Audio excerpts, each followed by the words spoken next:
home from Vegas, and actually have been for a while now, as I'd always decided not to play the main event. It was a trip that petered out just a little bit in the last 3 or 4 days.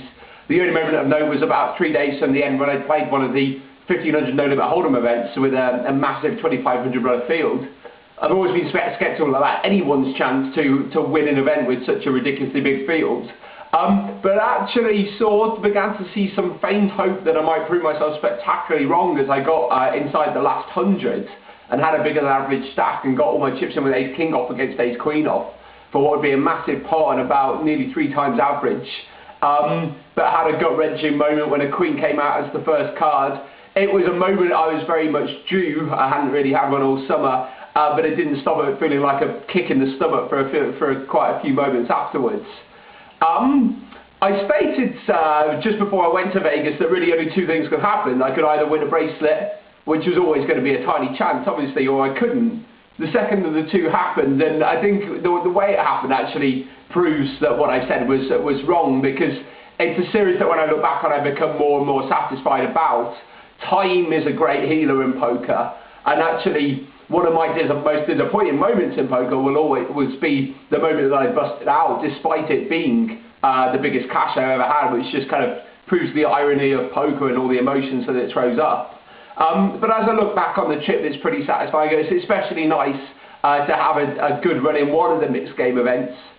3 moments in the series will stand out for me. The first was kind of the most gutting moment, was the hammer blow with the ace king against ace queen. The second moment is the final table shootout, where, funnily enough, despite a really active and aggressive start where I'd got loads of decisions right, for some reason that I've not quite been able to pinpoint since I just went a bit quiet after the break and let my effort peter out a little bit.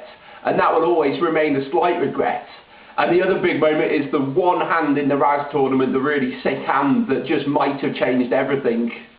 It's good to have these hands to look back on. There's no point having regrets, and so we'd much rather channel it into a positive energy and go forward with things. The mixed games, I would say, on the whole went well, although it became apparent I probably just lacked a bit of time and experience. But I'm already excited about seeing what I can do with another year to work on them, and maybe coming back in them stronger next year. Coming back from Vegas always leaves you with kind of feeling the question, well, what's next? The trip for a few weeks in the summer is so packed with fun and by far the biggest time of the year in poker that you kind of fear almost an adrenaline come down when you come back home. But actually, the reality is very different, as the one thing that Vegas really lacks is some sense of reality and normal life, and so it's been really good to get back to that. So the answer to the question is really not too much poker. I'll get back into doing the other things I do, the volunteering and stuff like that. And actually in the next couple of months I'll have one of the biggest challenges in my life that I've ever had. It's a long story and I'll cut it very short, but basically until about 4 or 5 years ago I was incredibly fit and really like all that I did and enjoyed doing was exercise, and I ran a couple of marathons and things like that. And then for some very strange reason couldn't do it anymore about 4 or 5 years ago, and physical exercise just left me completely exhausted.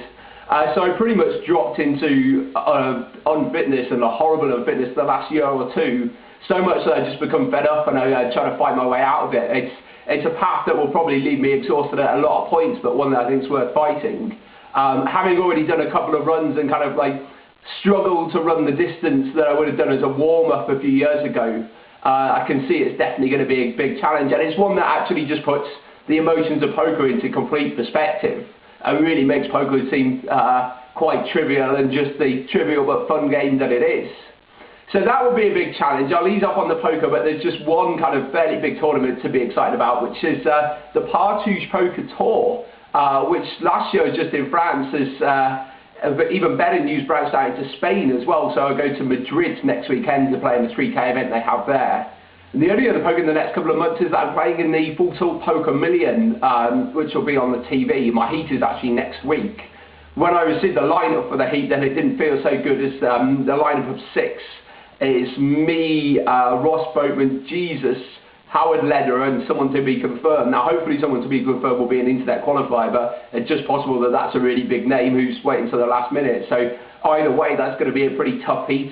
There's only one way to play it, and that's just approach it with as much courage as I can, and especially with that mix up of players as well. Actually, although Jesus and Howard Lederer I presume are sick players. They're probably towards the tighter end of the spectrum, so I'd try and go out all guns blazing, and that actually should be some really fun poker. So there'll be an update on that, and then from Madrid next week. Okay, bye.